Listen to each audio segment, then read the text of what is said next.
Welcome, welcome, welcome, everybody, to another episode of Tapping into Life podcast. I am your spiritual life coach, Matthew B., and I am here to have a beautiful conversation with not a life coach, not an average Joe, a doctor. We have a doctor in the house. So, ladies and gentlemen, please welcome Miss Dr. Marcia Martin. How are you? Hey, Matthew, delighted to be here and love to talk about everything to do with spirituality. Awesome, awesome, awesome. So to start, why don't you tell us a little bit about yourself and then we're going to get into this juicy conversation. Okay, so my role that has been gifted to me by my angelic support team is to help people recover from abuse and trauma. And we Mhm. do that by clearing and healing the energetic heart space with, again, my angelic helpers.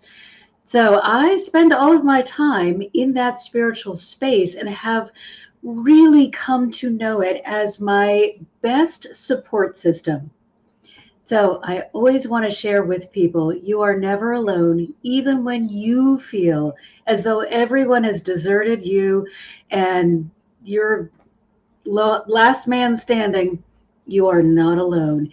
It's time to learn how to connect with the energies that are present for you through your heart center. Okay, okay, okay. So, Miss Marshall, where are you from?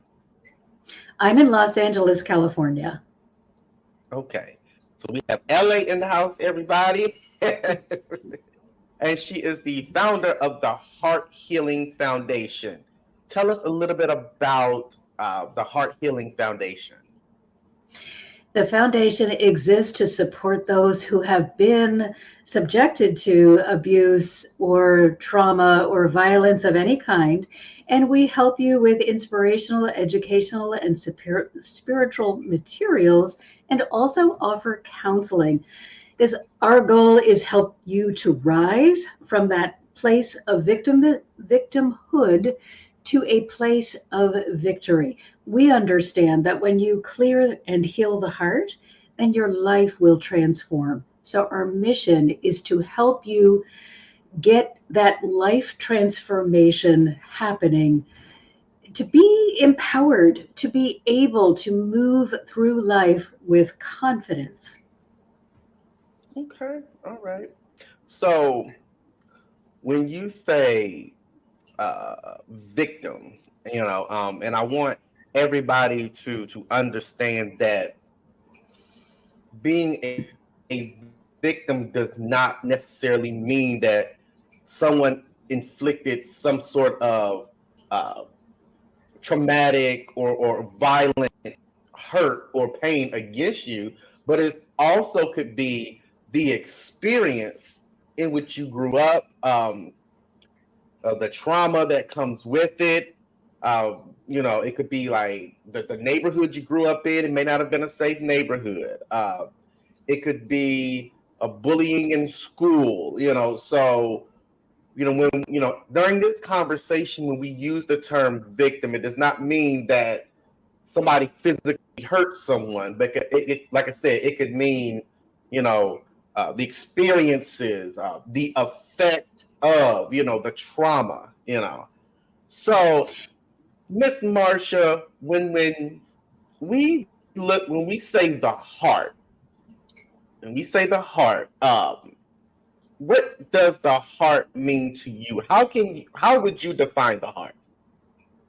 Well, first, I want to clarify too that victim does not mean that you are weak or stupid or deserving of what may have happened to you.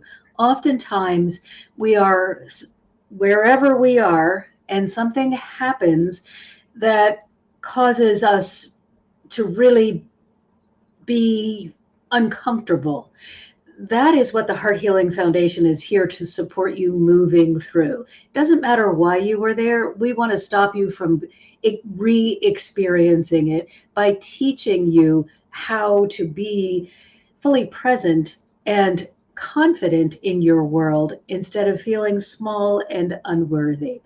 So we do focus on the energetic heart center, not on the physical heart, but on the energetic heart center, because this is your connected connection point with all that is. And for me, all that is can be defined as the universe, God, the divine. It can be religious or non religious. It is not confined to one group or one person. God is everywhere and in everyone. So each one of us has this connection point that's located right here in the middle of your chest. And it is the thing that is enabling your physical body to exist.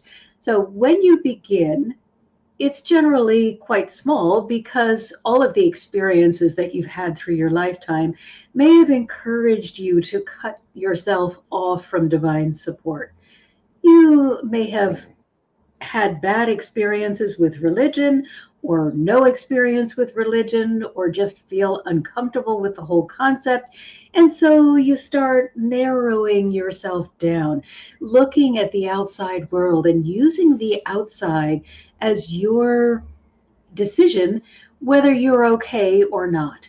And what we want to help you do is understand that when the inside is free of all preconceived notions, all conditioning, all pain and trauma, all memories of how it didn't go right, when this space is clear, and you are just operating in a space of unconditional love and joy, you then will see your outside world reflect that inner love, joy, and peace. And for me, the divine are only love, joy, and peace. They are not judgment. They are not, you have to. They are not, oh, you're bad, so I'm going to punish you. They are only love, Right. joy, and peace. So we help you to connect with that energy by helping you release all of those energies that are not part of it. And then you get to see your outer world transform. Okay. So what I've noticed during my spiritual journey, um, you know, when we're walking our spiritual journey, this thing called life, and we're trying to learn about ourselves and learn who we truly are, we see a lot of ourselves in other people. And one thing that I had realized and I had to grab myself from was because I realized that a lot of people just they come across these moments and they just sit and cry and pout and get mad and and they just sit. And when I began to see that, I also saw that okay, I can't judge them for just sitting there when I too am in this process. There's some moments in my life to where I'm just sitting. So I was like, okay, Matthew, get it together. You got to get up at some point. You got to say, okay, this was what happened, and that's all it was. It was just something that happened. It was uncomfortable. Now there are two options. You could either get up and walk and just learn from it and learn, and take whatever it is that you need to take from it, or you can sit and continue to endure this pain. So why do you think that people just sit in that uncomfortable, that pain, that trauma? Well, I think you said it best. It is uncomfortable. And then it becomes comfortable because we don't have the tools. We've got people, as you said also so eloquently, around us judging us. Why aren't you doing something about this? Well, I'm so uncomfortable. I have no tools and I don't know how to get myself out of this place. But I'm going to sit here so long that it's going to become familiar and comfortable. And at some point, I may just give up.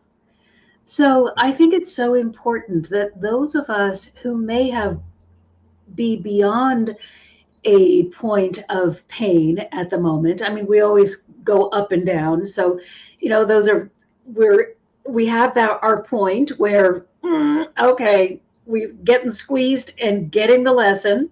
And then we have that beautiful period after, that breathing period where we can feel good because we successfully transcended that lesson. So if you're in your transcended place, please lend a hand instead of judgment. We don't know what happened to the person to get them to that place of pain, but we can know that it is exceedingly difficult to move yourself from the place where you are hurting to the place where you are taking action to get yourself out of it, forward, back on track, whatever you want to call it. And it usually cannot be done just by yourself. Yes, we all do have angelic helpers and a support team, but sometimes we get so lost in the darkness that we forget to call on them. We don't think we're worthy of calling on them. We are so consumed by what's happened to us that we no longer can interface with them clearly. And that's when someone who is not under a growth journey, growth opportunity, needs to come forward and say, hey, let me give you a hand up. I have been in dark moments myself.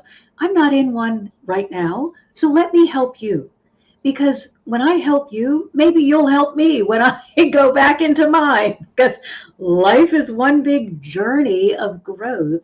It's never just, oh, I've arrived, so now I'm just going to keep going level. Yeah. So, I mean, for me, it was, now at this point, I see, and you hit it on the head, I see people not knowing, right? So when I ask, okay, why is he or she, why they ain't getting up and why they ain't moving, I also have to remember to ask the why on top of the why. And that is this person, do they just not know which direction to go? Do they not know what tools to use? Because there are some situations to where, in my opinion, when we experience trauma, and we become that victim, our spiritual existence is numb. We were designed to consume the positive. Just like the human body was consumed to, designed to consume, the fruits, the vegetables, and not so much of the junk food and things of that nature. That's how the spiritual body is. We're designed to consume certain nutrients. And when you get this large dosage of toxins, your spiritual body, it reacts, and with that it becomes numb. It's like, what is going on? I don't want to move. I'm just going to stand here. I'm just going to be frozen. I don't know if to use a hammer or a screwdriver. I don't know to walk left or right. And you're just, you get to that moment where you're just trying to figure things out, because generally it takes a while for you to realize, well, dang, this did happen to me. Your natural brain consumes it quicker than your mind, or quicker than your emotions, or quicker than your soul. So it's like you get to that point and it just hits you like, I am a victim of whatever, and what do I do? I don't know, and it's like, okay, people, they get lost in the process of trying to figure out, and they think that, okay, well, if I don't ask anybody, if I ask somebody, they're going to judge me. If I ask somebody, they're going to say this about me. So I'm just going to keep it to myself. And the more you keep those toxins in, now we got a bigger problem, because now it's that thing that's called spiritual DNA that's starting to grow extra mutations in the genetic form. So now those toxins begin to get embedded and start creating DNA, that is the you in the moment that was not originally you. So you start producing actions and words based on the trauma or the effect of whatever traumatic experience happened. And then on the flip side, you have some that's like, okay, this happened. And because my past experience already created and conditioned my mind to believe that I can't get out of this. And when it conditioned my mind to say, okay, this is going to happen. And so it happens and I can't get out of it. So you know what I'm going to do? I'm going to sit. And whatever comes with it, it comes with it. So if something good comes with it, great. If something bad comes with it, great. And so you just lose yourself. And like I said, there's some that they just need that help. And, so my question is, why, exclude being judged, why do you think that they don't get up and ask somebody for help? Well, I think you said it perfectly. The fear of judgment. And I have to say for myself, having spent years and years and years perceiving myself as a victim, I didn't realize I had a choice. I had no tools. I had no one sort of guiding me forward. Certainly didn't ask anyone, but I didn't believe that I was worthy of receiving that help. Didn't want to be judged and didn't think of myself as worthy of receiving help. So just sat in the sewage waiting for something to change and focused on everything that was wrong. So, it took, I guess, going to the ends of the depths of despair to recognize, whoa, something's gotta change. No, there's no one's riding to my rescue. So there must be something that I can do from where I am. And yes, that is true. And yes, that worked for me, but that's my path. And the reason the foundation exists is to help those who are at the end of the rope or just ready to change, but yet don't know how to go forward and can't find it within themselves to look for an answer. We want to exist to help you find the answers, to support you along the way, and help you to see yourself as a victorious overcomer. But I get it. You can get so lost in the darkness that you get the belief that there is no way out. You just need to learn how to survive here because it can't get any better. And that's, I think, the narrative that we want to address the most, is that there's always a way out and there is a way to make every situation better. But you have to ask, you have to be willing to be vulnerable and say, please help me. We will promise not to judge you, but we do require you to ask for help. Yeah. And I also believe that, they get into these, we get into these moments. And I also believe, in my opinion, that it's also all about how your upbringing was. It's all about how you were taught, and it's all about how, your spiritual belief system is. Those things play a factor in what your next move is and how you're going to go about it. And and we're getting on this discussion about spirituality. We have these moments, and coming from a Christian standpoint, we have these moments, and the first thing that we're being told is, pray to God. Absolutely.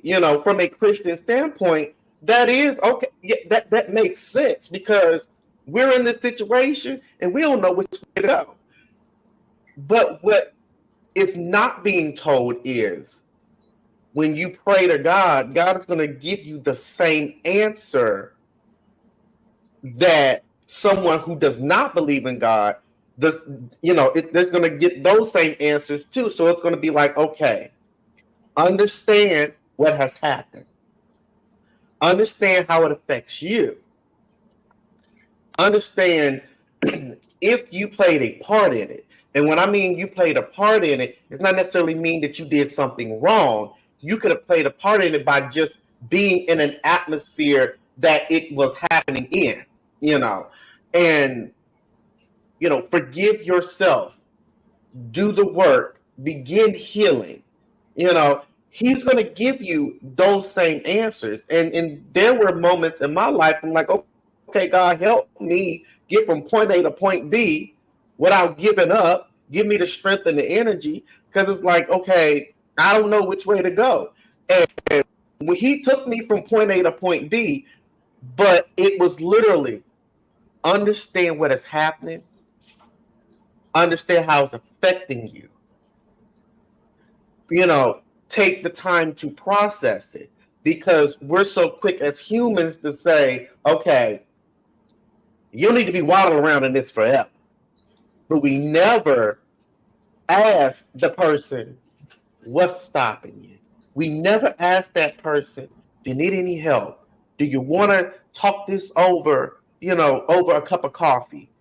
Do you want to, let's go away for the weekend and let's go to the beach and you just shout out all of that hurt and pain into the ocean and let the winds carry the ocean away. Like, we don't do that, but we're quick to talk at and attack more than just say, hey, you okay?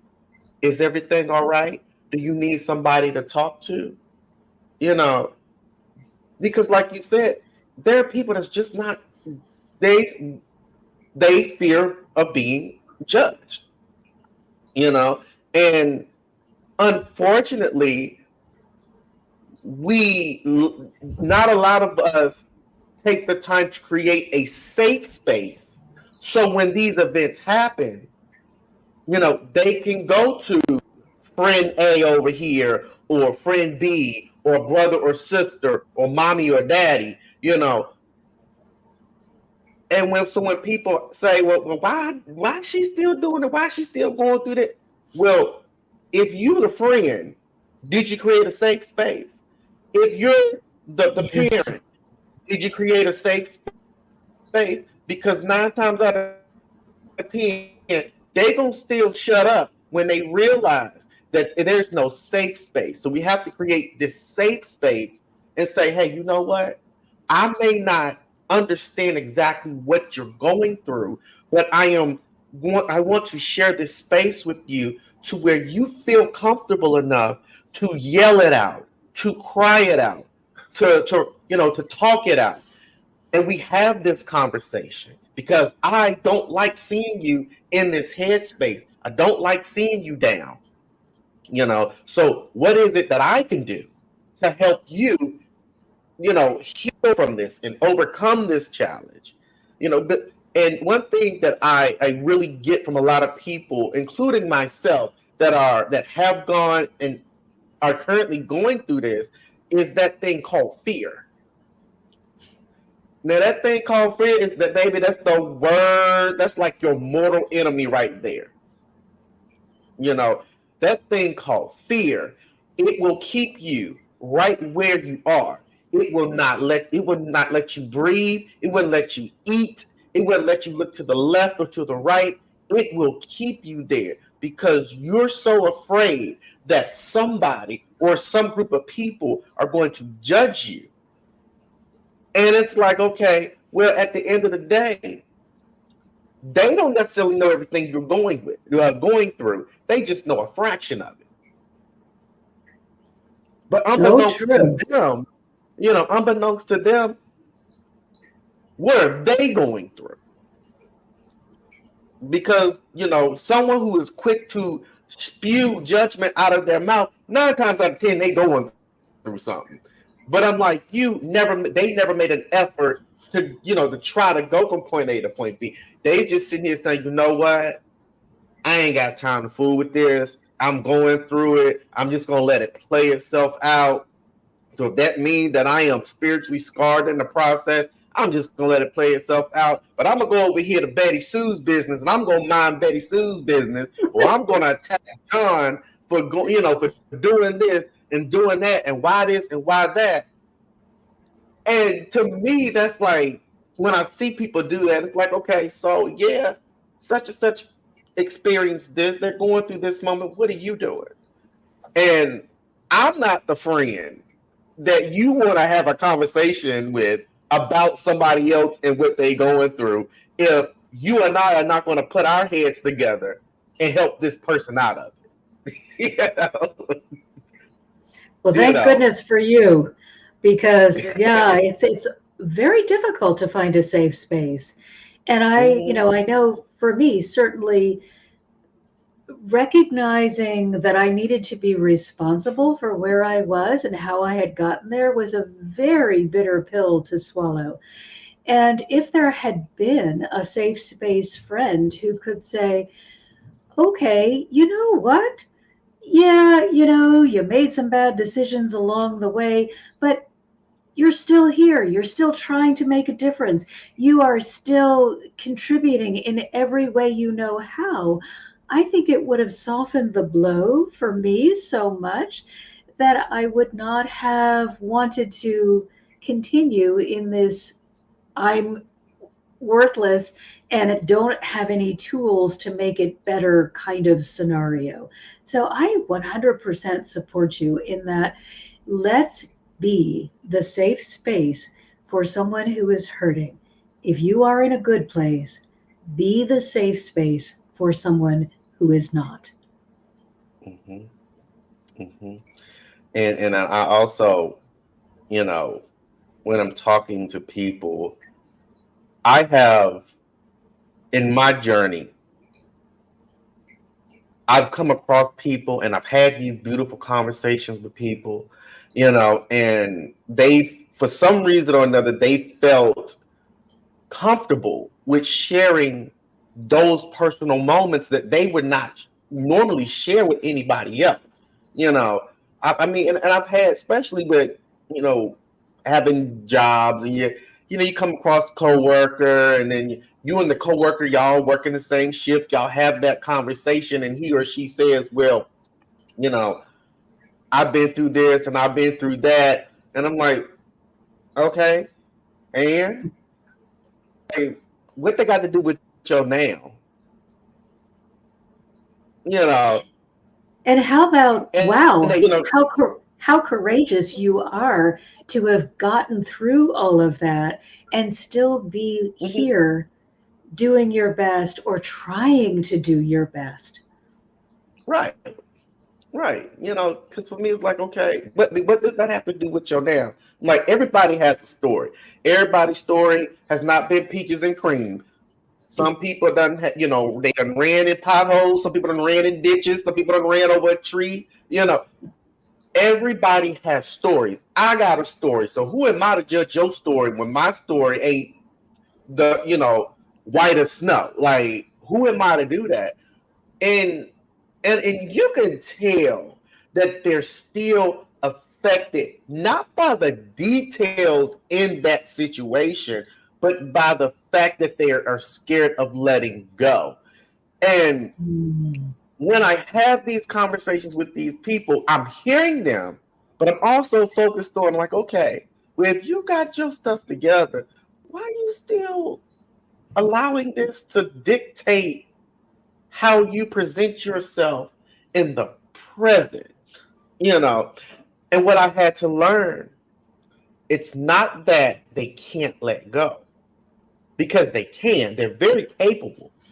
What I've learned was sometimes people heal from the experience, but not heal from the hurt that they inflicted on themselves by allowing them to Mm. be in that atmosphere for that experience to happen. And when I'm really digging into these conversations and I tell them, I'm like, you ain't letting go. I mean, you're capable of letting go, but you're not because, come on, you got to heal and forgive yourself. Forgive yourself from allowing you to be put in that situation. And you get to these guys, and this is where the tears and the anger, this is where those emotions come in. Because it's like, okay, well, well, I shouldn't have did this and I shouldn't have did that and I shouldn't have allowed this person to do this. And then I'm like, but you did. But you did. And can't nobody forgive you from doing that, or can't nobody do nothing about that. It's done. It's in the past. But the thing about it is, it's like trash. You use that before it becomes trash. You're utilizing it for something. So once it's there, learn from it. This is where you learn. You learn not to do this and not to do that and not to put yourself in this situation. And after you've gained all those nutrients and those knowledge, those wisdom of knowledge and those jewels, if you got all of that from it, why you keep holding on to it? It's trash. Just go start thinking. Throw it away. you know. Amen to that. And boy, if we could take out the trash more quickly, I think we would be a much healthier society. There is too much, Mhm. oh, I can't believe he, she, they did that to me. Or I can't believe that I allowed that. Whatever it is, blame has no business in a healed heart. Just let it go. Mhm. Mhm. Blame is not going to move you closer to your goal. It's going to keep you in that cycle. You're on the spin cycle on repeat. And you know what? It's not a nice place to be. Having been there and done that, I can tell you it's not a nice place to be. And it's not going to get better on repeat. You're not suddenly going to feel good about this bad decision you made. Better just to take responsibility. Okay, whoa, really bad choice. What can I do now? What you did then, you did then. What can I do now? Mhm. Mhm. And another thing that I've learned was because my spiritual journey, it started off with me getting my emotions together. That was the big challenge right there. Me getting them emotions together. Some people may start on them getting their mental together. Some people may start on them getting their spiritual together. Me, it was my emotions. My emotions had gotten the best of me for so long because it was running wild, And so, I didn't have that that grip as a younger adult. I didn't have that. So my emotions are running wild. And it's like, okay, the first time something happened that's not my favorite, and I'm ready to get mad. I'm ready to, huff and puff. Oh, no, I'm not going down like this. So I'm going to manipulate the outcome. And I'm going to change that outcome around because I'm going to get the victory. I'm going to get the last word. I'm going to get the last laugh. And that may have worked with the little boy years ago. But now it's like, this is my emotions we talk about, you know, and they're untamed, and I'm not that little boy anymore. So I'm going, the older you get, the more and it's like, I don't want to utilize my emotions and do something that I'm going to regret, or Yeah. inflict harm and pain, and trauma onto somebody because of my untamed emotions. And I think that's a really good point that our journeys begin not with our strength, but with our weakness. It's our Mm-hmm. weakness that calls to us, hey, time to wake up and Hmm. get this particular aspect of you that is causing you so much difficulty, get this thing cleared up, because then you'll be able to see how much opportunity you've been ignoring or pushing away because you had to have this out of out of sync thing doing the work for you. So we don't begin at our highest point. And Hmm. I know people are always like, well, I want to have go on a spiritual journey, but is it going to be hard? I'm like, yeah. Sorry, but it's it's probably not going to feel great in the beginning, but it will be worth it because it gives you something that nothing else can. So, yeah, it's just like learning anything. You're not going to be great at it when you begin. You're probably not even going to enjoy it. But once you gain mastery, you are going to be rewarded with a life that flows instead of a life of painful reminders of how far you have fallen short.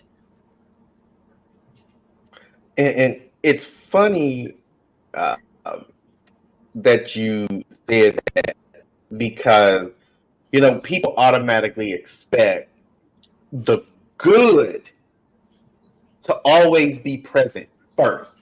The peaches and cream to always be present first. The smooth roads to always be present first.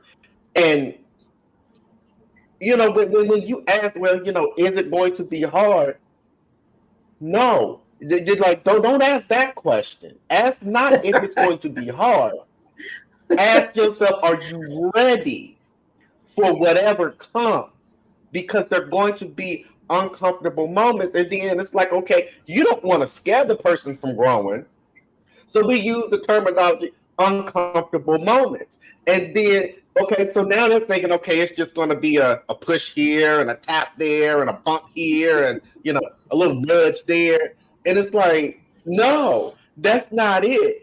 It's all about getting down to the root of whatever it is that's toxic in your atmosphere, that is being absorbed by your brain, by your mind, that it's channeling into your soul, into your heart, and affecting your spiritual atmosphere, and you're speaking these fruits back into your spiritual atmosphere on top of somebody else's spiritual atmosphere. Like, it's all about getting down to the nitty gritty.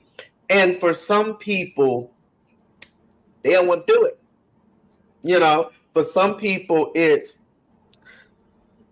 so you mean I gotta go through this and then this and this and this is hard and this, that, and the third. And it's like, we're right here. It's right there. It's on a silver platter. All you gotta do is pick it up. And all you gotta do is consume it. It's up to you, you know, it's up to you. You make it harder, or easier. So when you come across those uncomfortable moments, no, they're not going to be the best of days, right? That you gonna want to cuss, you gonna want to yell, you gonna want to spend time by yourself in a room and just, I don't want to be bothered. You're gonna have them attitudes. But when you have those uncomfortable moments, then that's when you realize, oh wow, my attitude is nasty. Oh wow, I really was hurt by what my mom said to me. And I said, oh, that ain't gonna hurt my feelings. But dang, I really was hurt. Oh, I really was hurt when dad did this or cousin Joe did that. I really was hurt when that man or that woman walked out of my life and said, it's over. And at that time, I may have said, I don't care, I'll find me somebody else. But I sit back and I'm like, really was hurt. I really felt like this. Ooh. But people don't want to experience that because it's uncomfortable. Not knowing that it is so much revelation behind an uncomfortable moment. It's so much revelation. And it's so much knowledge that you can pull from that.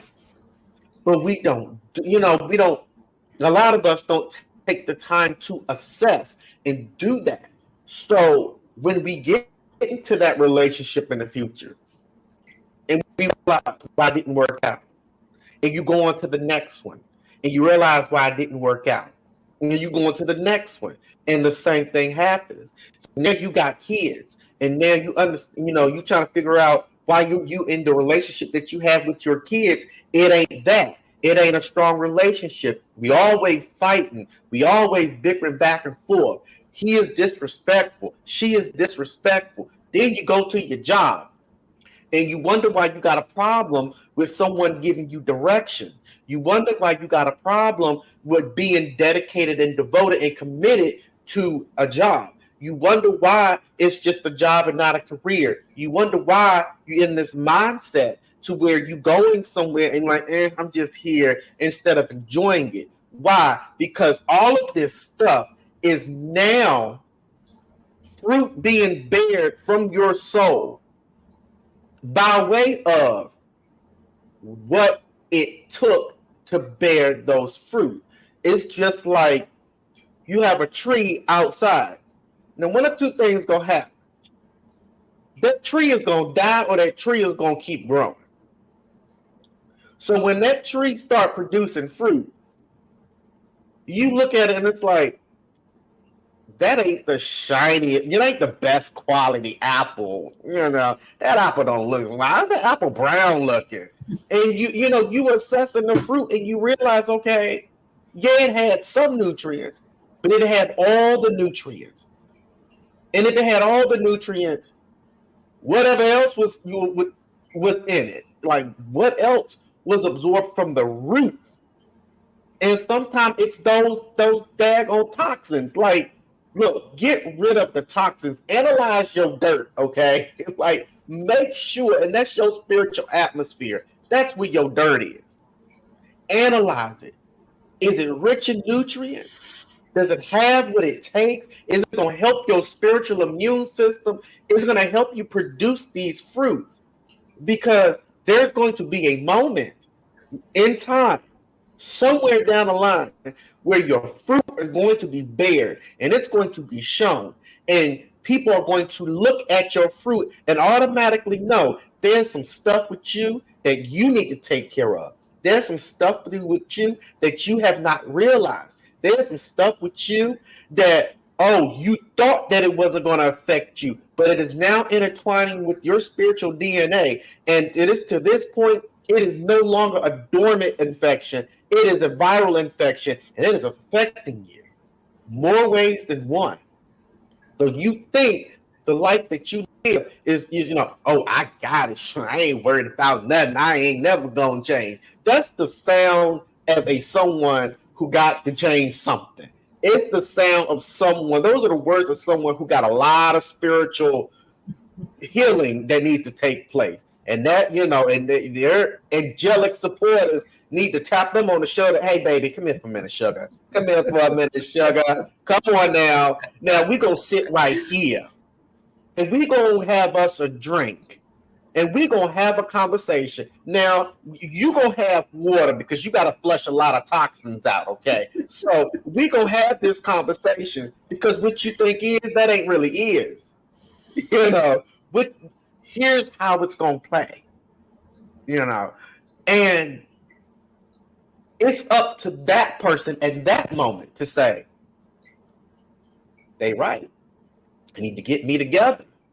Or they don't know what they're talking about. Now, one thing, once you, as a life coach, as a doctor, as an influencer that is positive, once you, as that position, say whatever it is, some people call it God, the universe, the higher power, whatever that that omnipotent entity instructs you to do.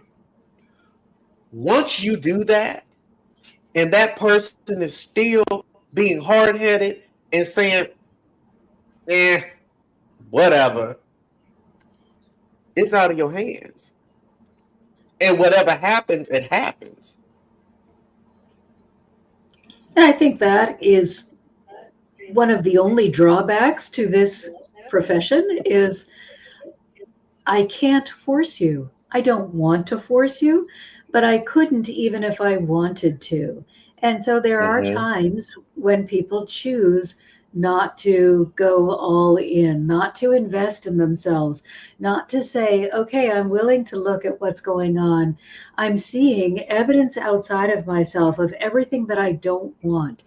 And I can either try to change this outside and then just wait for the repeat to happen again because nothing has changed on the inside, or I can change the inside and live free. Take that deep cleansing and clearing breath and say, now that the inside is clear, I know the outside is going to begin reflecting this and will continue to reflect this so I can feel good. But not everybody is ready, as you said. And that's when you just give them a hug and say, I will be here when you are ready. But I also Mm-hmm. can support you in the fact that you're not ready. There's nothing wrong with not being ready. It's just Correct. you're not there and nothing is going to change. That's not bad or good. That's just where you are. Mm-hmm. And I think that's the best way to handle people who are not ready is for you to give that hand of support. Say, yeah, I'm going to be right here, and I understand that you're not ready. But we also have to remind them that though you are not ready, you're still responsible for being aware and cognizant of your actions. You still got to be mindful of the things that you do and the things that you say. Because just like when you're not ready, when you are ready, and when you're going on that journey, and you get to that moment that you've healed and overcome whatever it is that you're healing and overcoming from, sometimes what you say, sometimes what you do, you got to pay for it, you know. And so you really have to be mindful. Yeah, I'm not ready, but I still got to act like I got some sense. Me not being ready does not give me a pass to kick you in the knee, and And it say, "Oh, also, not ready. Gotta forgive me." that's true. And it also doesn't mean the person that's already done the work is now going to do your work for you. And I think that's Hmm. another point of confusion is, well, I'm not ready. No, I just want to keep doing everything I'm doing that's causing this problem. But you are supposed to pick up the slack and make my life better Hmm. magically. It can't happen and it won't happen because no one but you have the authority over your own life. Hmm. And I was, I also asked myself, for those who are not ready, why aren't they ready? I asked myself that, and through prayer and meditation, I I came with the answer that some people just they don't they don't feel it in themselves. Some people have some self-esteem issues, some underlying self-esteem issues. I'm not capable. I'm unworthy. I'm not this. I can't overcome this. I don't have it in me. There's no power in me. You know, and what if I could say anything to those people. Sorry, I have a dog. but if I could say anything to those people, I would say one thing. You have what it takes. Yes. You don't have to be powerful to overcome something to receive the power. Like, you don't have to think that you got to turn into Superman to overcome this obstacle. It's already in you. The thing about it is, in your pain and in those moments, that's when you'll learn. So don't be, doubting yourself or talking down to yourself and saying, "Hey, I ain't, I'm not going, I'm not going to do this. I mean, it's worthless. It's pointless. I'm not going to be, this person or that person, you know." And I may, and one may ask, okay, when you say I'm not going to be this person or that person, who is defining that person? True. You know, that's the $1,000,000. Who is defining that person? What is it that you want to be? I want to be A, B, and C. Who's stopping you? Because people said this and this, and I grew up this and this. Now we get into the root of the problem. You've allowed everybody else to speak their toxic fruits in your atmosphere. And your soul was the cost of it. Your heart was the cost of it. Your mental was the cost of it. Those things have been impacted by how someone defined your journey. Now we're getting to the root of it. Now we got to go back and we got to peel back some layers. Who said this? My mama said this. Okay, so let's talk about your mama. Mama had this going on and that going on, and she grew up like this and this and this. Okay, so let's take it a step further. So because she was raised in a toxic environment, and she projected that hurt and pain onto you, and it affected your spiritual atmosphere. At one point, now as a child, I understand that because it's the parent raising the child. But as a grown man or as a grown woman, at what point are you going to say, okay, mama did this, daddy did this, because of things that went on with them, but with things that went on with them has nothing to do with me. At what point are you as a grown man or woman are going to say, you know what? Just because she said I ain't capable, or just because he said I never amount to anything, or just because they said it'll never get done and I'll never grow up to be what I want to be, just because they said that doesn't mean I gotta believe it. What they were speaking was hurt. They had nothing to do with me. So you know what I'm gonna do? I'm gonna take that bulldozer and I'm gonna scoop up that hurt and I'm gonna put it in a dump truck and I'm gonna roll that dump truck right on out my atmosphere. And wherever it fall, I just pray it don't fall on nobody else. And you know what? And I'm gonna plant a seed in the place of that dirt. I'm gonna plant a seed. I'm gonna plant a seed of high self-esteem. I'm gonna plant a seed of confidence. I'm gonna plant a seed of forgiving and healing and loving myself. And I'm gonna nurture them seeds, and they're gonna grow and grow and grow. And some I'm gonna grow to produce some beautiful flowers. Some I'm gonna produce some beautiful fruit. Some I'm gonna produce some vegetables. And before you know it, I'll prepare a feast before myself in this healing journey, this remarkable happy time with them flowers sitting right there in the center of the table. Oh, what a lovely image and what a fabulous idea. Yeah. You don't need to be what anybody else has labeled you unless that Mhm. feels good to you. If somebody tells you you're a failure, that's their opinion, but it doesn't define you. So let's Right. learn to stand up and say, I am, and then follow that with something positive. I am magnificent. I am fabulous. I am whatever feels good to you.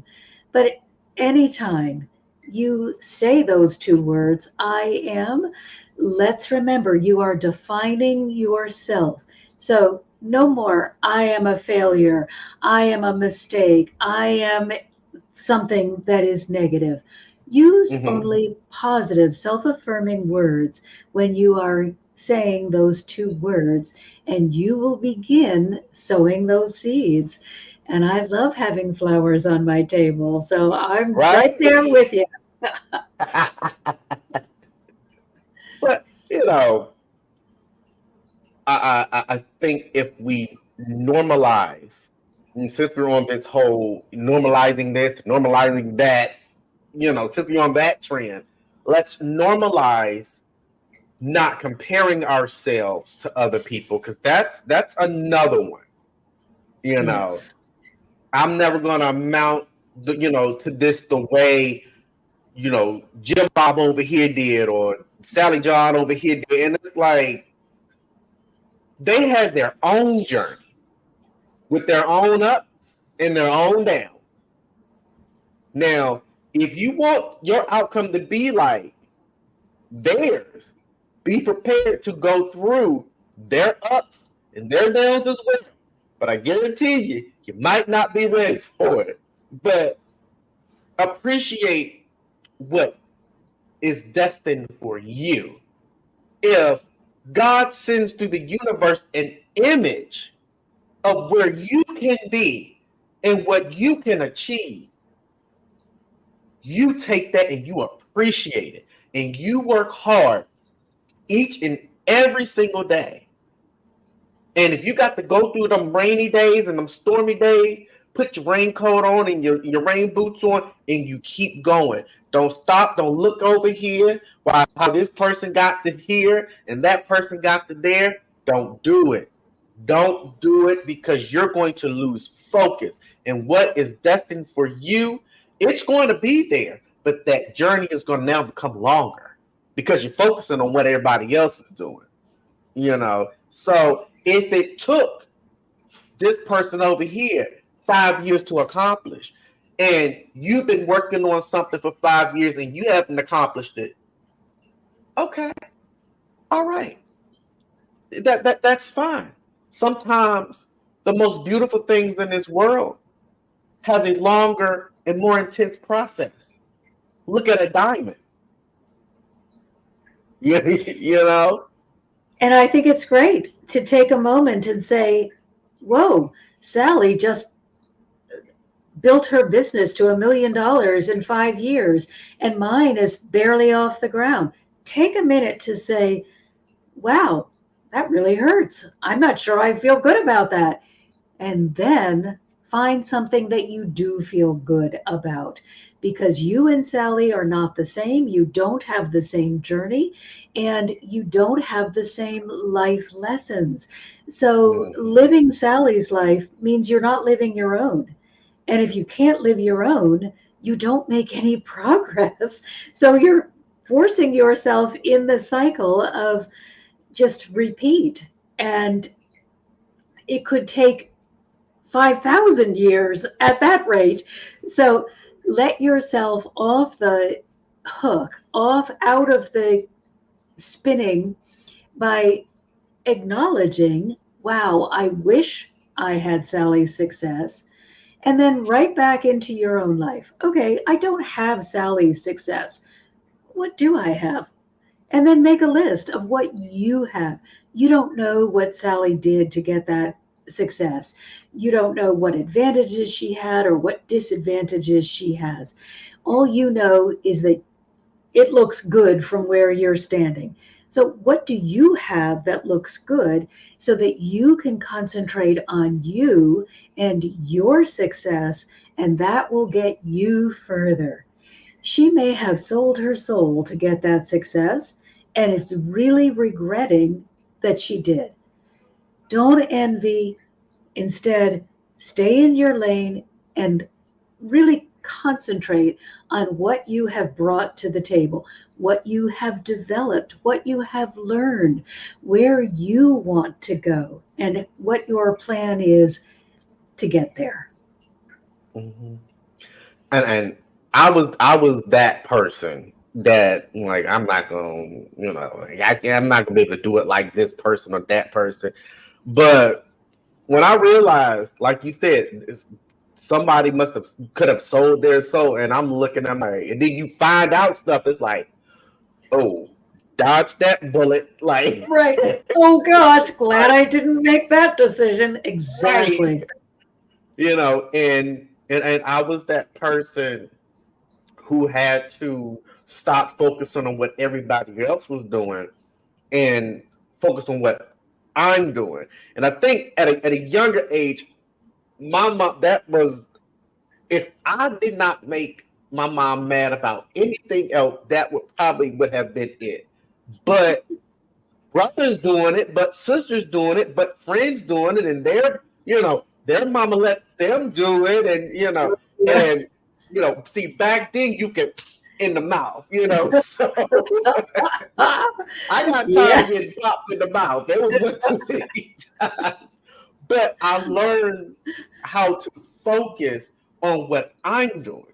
And I took that, what mom was telling me as a kid, I took that into adulthood. Okay, let me worry about what I'm doing.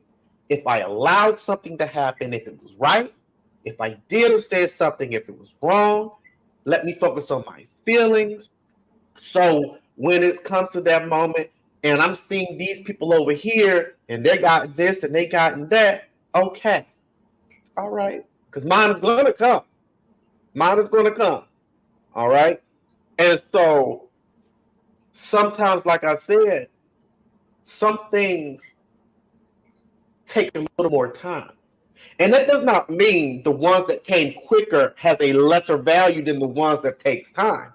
It just means what you're destined to do on this earth and the testimony that you'll have for the next person to also help them. It may take a little time because you're going to get rewarded too. Your harvest is going to be plentiful in the end. But what you have to realize is when you stop focusing on what you have, and if you stop focusing on what you need to do to get to the point to have what you want, soon as you start focusing on other things and get distracted on other things, you ever stop and think that the process could have been a little shorter? You ever stop and think, my journey was prolonged? Because it's going to happen regardless. But the longer you focus on other stuff, the longer that journey is. The longer the process is. So life is just like, okay, well, you focusing on here, you comparing yourself to this person or that person. Okay, we're going to hit pause. And we're going to let you have your moment. And I think, but at the same time, I think it's important to remember that the person that gets there faster is not better than you. They're just Right. on a different journey. Sometimes, at least I know for myself, when I have said, oh gosh, look, Sue got there way ahead of me, I was still having to gather information and talents and tools before I could get to where I wanted to go. And Sue may have already had them. Or Sue is on a completely different trajectory. And I'm just imagining that we're on the same one. So again, there's that no judgment. Don't judge your progress against another. And don't assume that someone who appears to be where you want to be is more favored by God or more intelligent or something. We're all in this together and we get there when we're supposed to. Mm-hmm. And I think people have to realize that everyone has a pace, with their life. Everybody has a different pace, right? So you can't speed up or slow down, and I tell it like this. Okay, a singer, all that singer has to do is have a beautiful voice, and they wake up tomorrow, they got the first sold out concert, they got records and the whole nine. But now you looking at a doctor. That doctor got to do what, 4 years of college, 50 million years of med school, They got to gather they got to learn the human body. They got to learn how the mind works. They got to learn, if you're talking about, a therapist, they got to learn how the mind works. If you're talking about psychiatrists, they got to learn what mental illness and how to identify. If you're talking about, a physical doctor like a surgeon, or, they got to learn how the brain works, how this muscle that's connected to the bottom of the brain works and what it does. They got to learn the muscles and veins behind the eyeballs and how many bones in the human body and how to surgically repair it. And it's a longer process, but it helps in the end. Yeah, that singer can help somebody through something just with the songs and just with that voice. And that doctor can do the same thing. But both are valued and appreciated, but one takes longer than the other one. So I guess once we understand our purpose, because the lack of not knowing what we're on this, on this earth to do, that also halts recovering from pain and trauma. And once upon a time, I didn't think that could correlate and actually be, a traumatic effect, until I really just sat and I'm like, if somebody does not know what they're called to do or their life purpose, why would they make an effort to get over something? They have nothing to live for. And I'm like, oh, so sometimes the answers can also come in identifying, your purpose. And that can, in return, feed the knowledge, feeds, that moment, the knowledge and the wisdom to overcome. And I'm like, wow, you know what? Life works in mysterious ways. I think it's so important that we spend time answering the who am I question. Who am I? Who do I want to be? We have so much of our lives that are spent copy this person, copy that talent, copy. They're great. And, if you can be like them, you'll be great. I really wish we would just spend time saying, what brings you joy? What do you love? If you could do anything, what would you do? And if we could just encourage everyone to do that, this pleases me profession, I think we'd have a lot happier people. Instead of, you have to be a lawyer because your father was a lawyer and his father before him and his father. What would you like, son, daughter? What would you like? What plan did you come into this life with that you want to share? What gift have you brought that you're ready to open and present to the world? One of the hardest questions I find that people that have a hard time answering, and I thought it was the easiest question ever, because somebody asked me, I'm giving answers left and right. But I found this out when I'm just having general conversations with people. If I was trying to date someone, just like people in general, I'm asking them, what makes you happy? And they don't know. And I'm like, I don't know. And I'm like, okay, I'm going to give you an example. Like, I like waking up in the morning. I like having a cup of coffee. I like, seeing my friends and family and loved ones smile.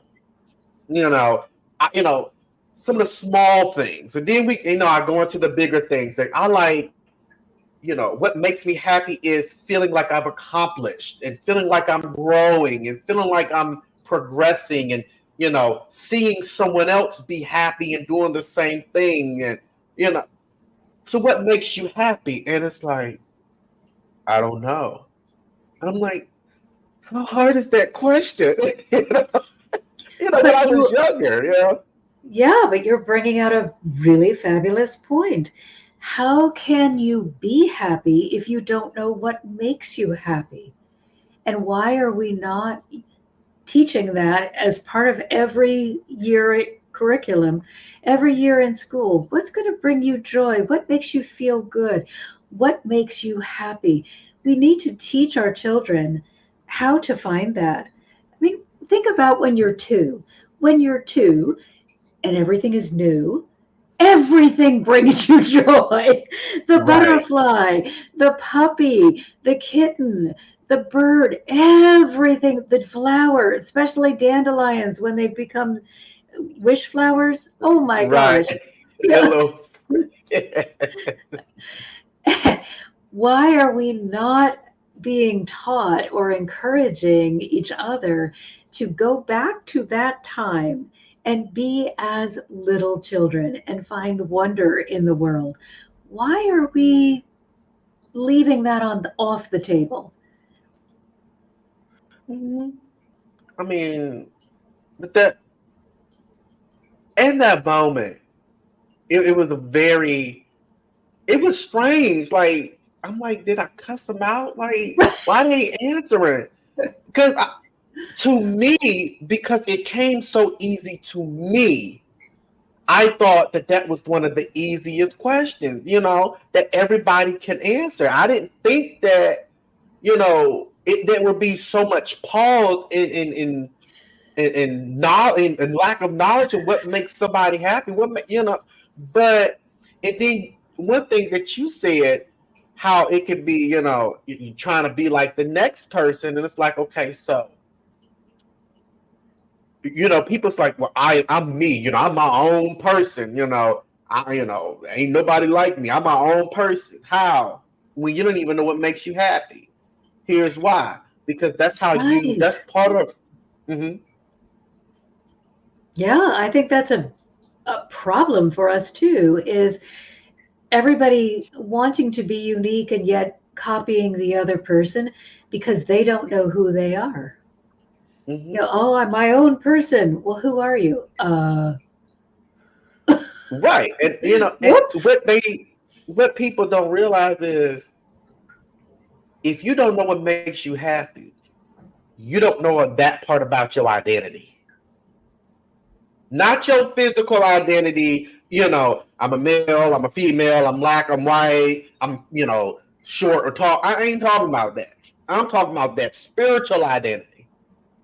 So if you don't know what makes you happy, then your soul can't function and the way it should. So if the soul is not functioning the way it should, that means there's some other stuff going on, and what's missing is, I don't know what makes me happy. So how can I, like you said, how can I be happy?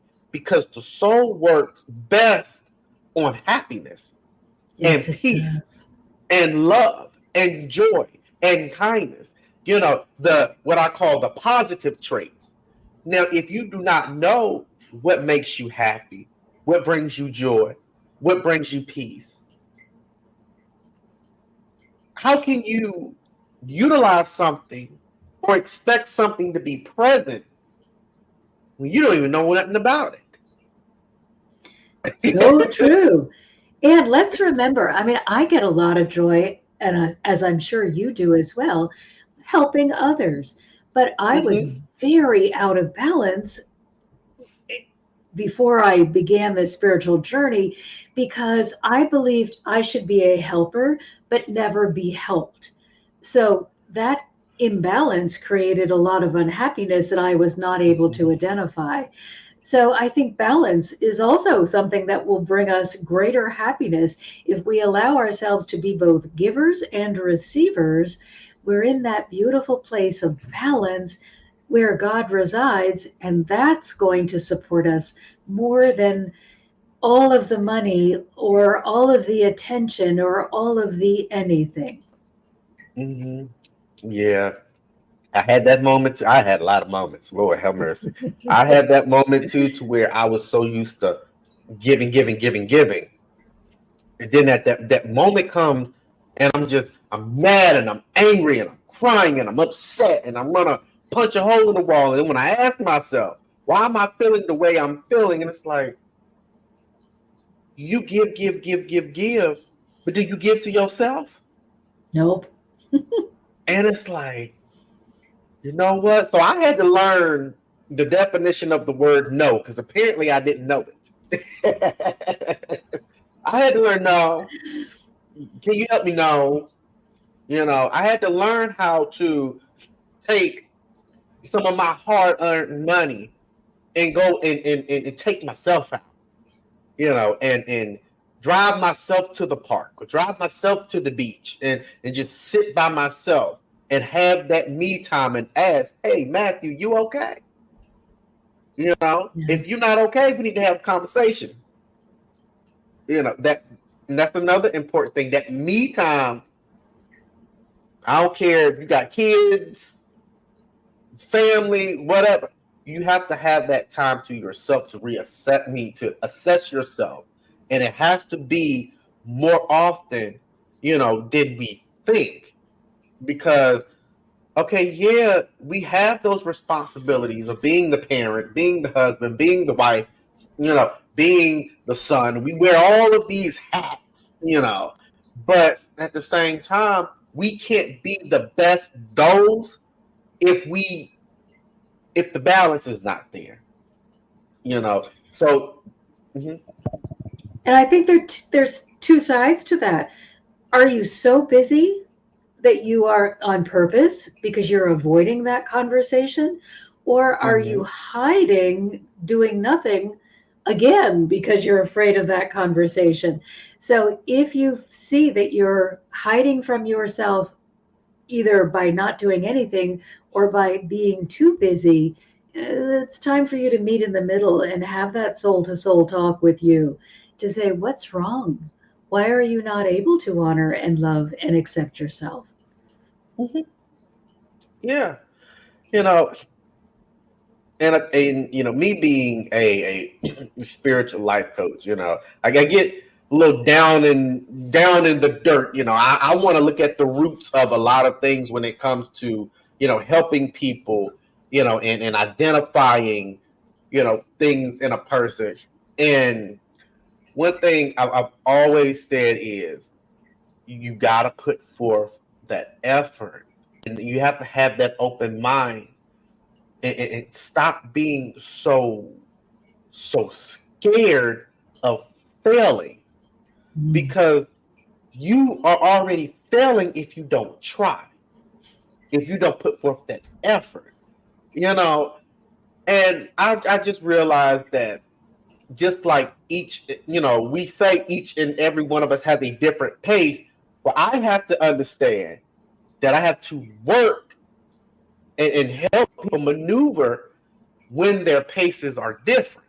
I can't contradict myself believing one part of that and then not applying that statement to the entirety, And so I had to understand, like, okay, like we would said earlier, if that person isn't ready, then that person isn't ready, But maybe that person needs to identify why he or she isn't ready.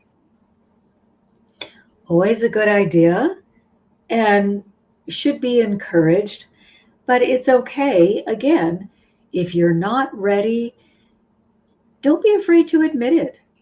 That is not a failure Right. on your part. It's really more of an advanced skill to say, I recognize I need to change this, but I'm not ready, than to say, I don't have a problem.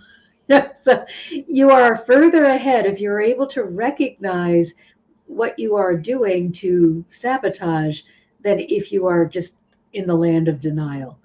Now, obviously, Mhm. at some point, you want to take the action that's going to get you out of the sabotaging. But hey, if that's where you are, we're going to support you by just holding the space, but we can't help you. Mm. Yeah, yeah. There was this old saying, before we wrap up. There was this old saying that said, "If you take one step, God takes two." Mm. I don't know whoever came up with that. They need to be bopped upside the head because, like, no, no, you know, God is going to take one step, give you the knowledge and the wisdom and everything that you need, and then it is going to be at your own discretion if you want to take those additional two steps. Like, he done did his part. All right, he's not going to do 2/3 of the work. No, he's going to help you out with 1/3, and then it's up to you to complete the other 2/3. And when I give my opinion on that statement to people, it was like you always gotta ruin things. No, we can't stop the cupcaking and the sugar coating. Like, no, let's be real. Like, if we believe, like I said, universe, God, conscious, however you identify, if we believe that God or the universe or whatever, if he is going to provide the information, then it's up to us to consume that information and apply that information.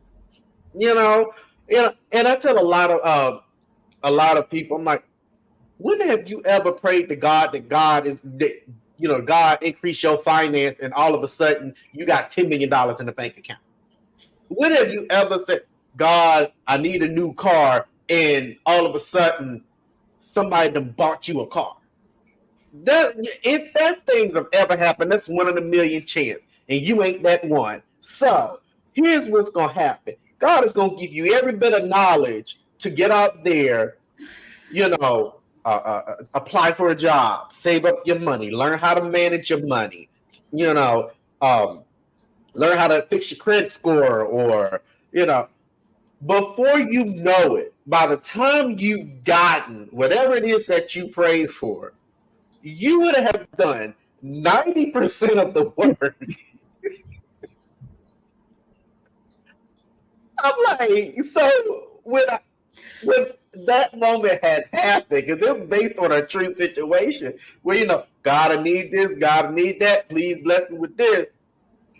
Okay, he'll do it. But by the time I realized, by the time I gotten and those prayers were answered, and I got to that point, and I'm like, I did 90% of the work. He gave me, the other 10% was what I needed to go. That's just like, I give you the tools, go build the birdhouse. Well, And and before you know for everyone who thinks that isn't fair, let's recognize we are not marionettes on the end of God's string. We are free will beings. We get to choose. So we are so blessed because we have this support and this divine guidance, but we have the ability to use our minds to learn and to grow so that when the next circumstance comes, we actually have tools that we can apply. We're not waiting for the handout. God, please, I can't do anything. You have to do it. No, we have grown into whatever it was that we desired because God supported us through that growth process. And now we're more capable. So it's not fair. It is absolutely stupendous. It's brilliant because it forces us to take the action that allows us to learn, and then we have a tool that we can use forevermore. it, yeah, yeah. Well, I'm gonna tell you, I really enjoyed this this conversation. A lot of points you were making. I'm like, oh yeah, I went through that. I went through that. I had to Sure. learn this. I'm like, well, did she have a camera in my life for 33 years? Because it's like she hitting on everything, and I've already been. But Oh, I yeah. really do appreciate you coming on. Well, it was fun I to be really do. here. And I gotta say, it hasn't all been a walk in the park. but I couldn't have Right. gotten here without everything that led to this. So no matter where Mm-hmm. you are on your journey, it's where you're supposed to be. Reach out if you Mm-hmm. need support. The Heart Healing Foundation wants to support you, but please don't give up because you are where you are supposed to be. And if you will persist, you will get to your goal or someplace better. Whenever you let God help guide you, you end up in that better place, which is often far superior to the goal that you chose. So please don't give up, but do reach out for help. So, where can we find more information about the Heart Healing Foundation? Join us on our website. It's the hearthealingfoundation.org. And we are delighted to open our hearts to you and share so that you can rise. That's our goal. We want you to rise from victim to victorious because you can. Everyone can. We all just need some support. Mhm. That's good. So, everybody, I hope that you enjoyed another episode of the Tapping into Life podcast. And once again, like every episode and every week, it is so good to know that each and every one of you are continuing to put forth the effort to your self discovery, your self healing, and your self identity. And by that being said, we're all going to let you all go. We'll see you back here next week for another beautiful episode. Until next time, always continue to tap in.